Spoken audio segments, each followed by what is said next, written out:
So, how did Homotherium kill its prey?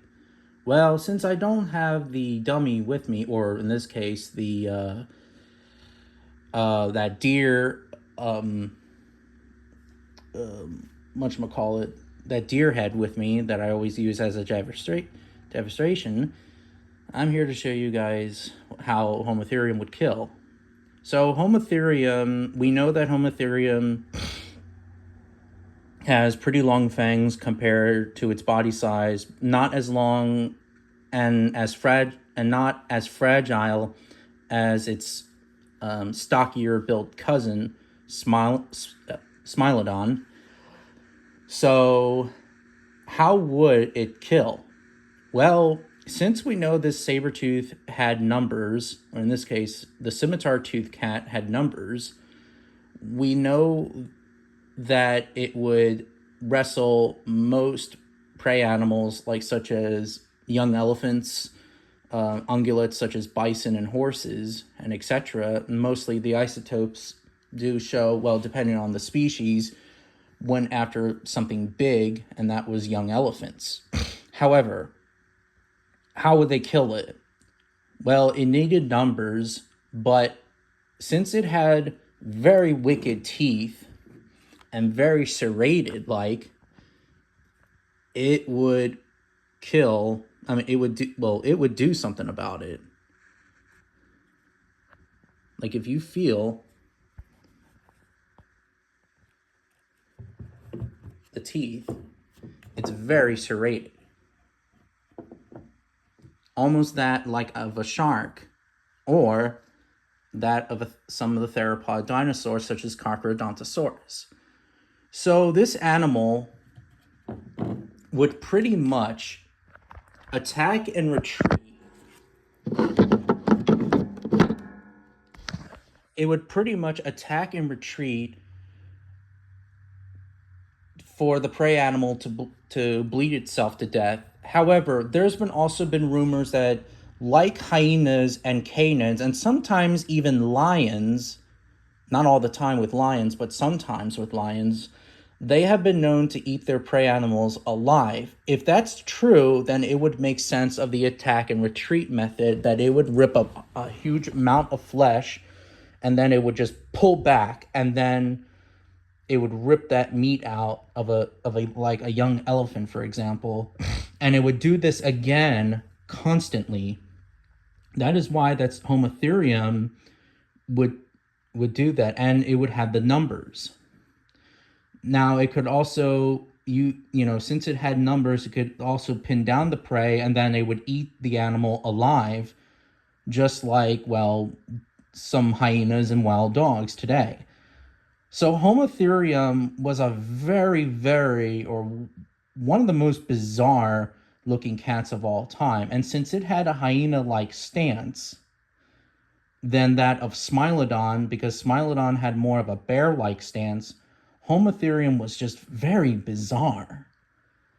Very bizarre. Since it had a hyena-like stance, it had the muscle power of a lion or tiger and the agility of a leopard to take down large, powerful prey, especially young elephants. And it would just eat it alive. Now, I'm pretty sure that a Homotherium that's been separated from its group would not attack an elephant herd, unless if one of the elephants has become separated, if the young elephant has become separated from the herd. But since Homotherium lived in groups, lived just like modern lions, and it's confirmed that Homotherium did hunt in groups, it would make logical sense, really, why it need numbers to take down a young elephant. Most likely. And Homotherium would, would just eat the prey animal alive.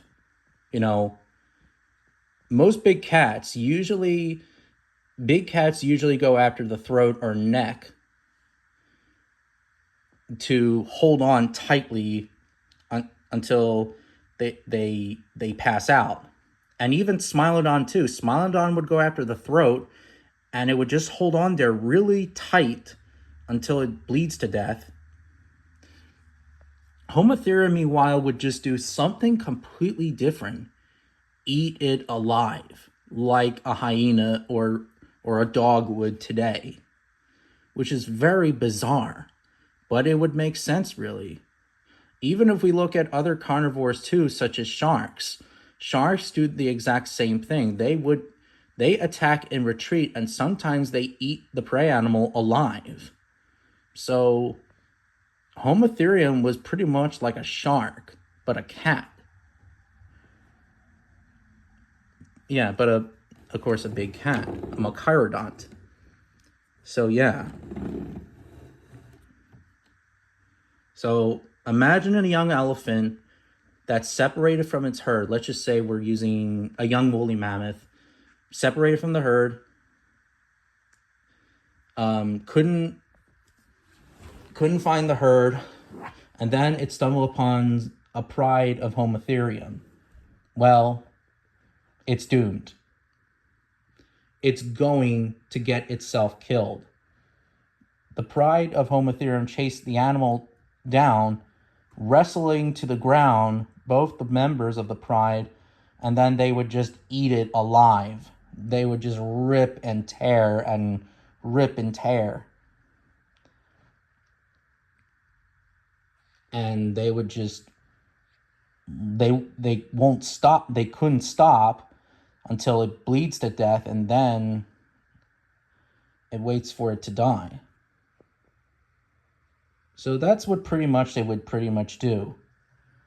Eat it alive, attack and retreat, and then wait for it to die. And that's pretty much it with Homotherium. But what are your thoughts? How would Homotherium kill its prey? I learned this of this paleo artist. I forget his name, but he was actually the guy who came up with the idea, even though he's not an expert. And even a couple of experts even say that Homotherium would do something very bizarre compared to modern cats today. So, yeah. And this also includes with not just Homotherium, but even like members of its own family, like Xenosmilus. Xenosmilus would do exactly the same thing, even though that's a video of its own. And even though I don't have Xenosmilus, the skull of it, but I would love to. But anyways, yeah, but Xenosmilus could also do the exact same thing. And other of members of the Homotherium day would do the exact same thing. But yeah, that's pretty much it.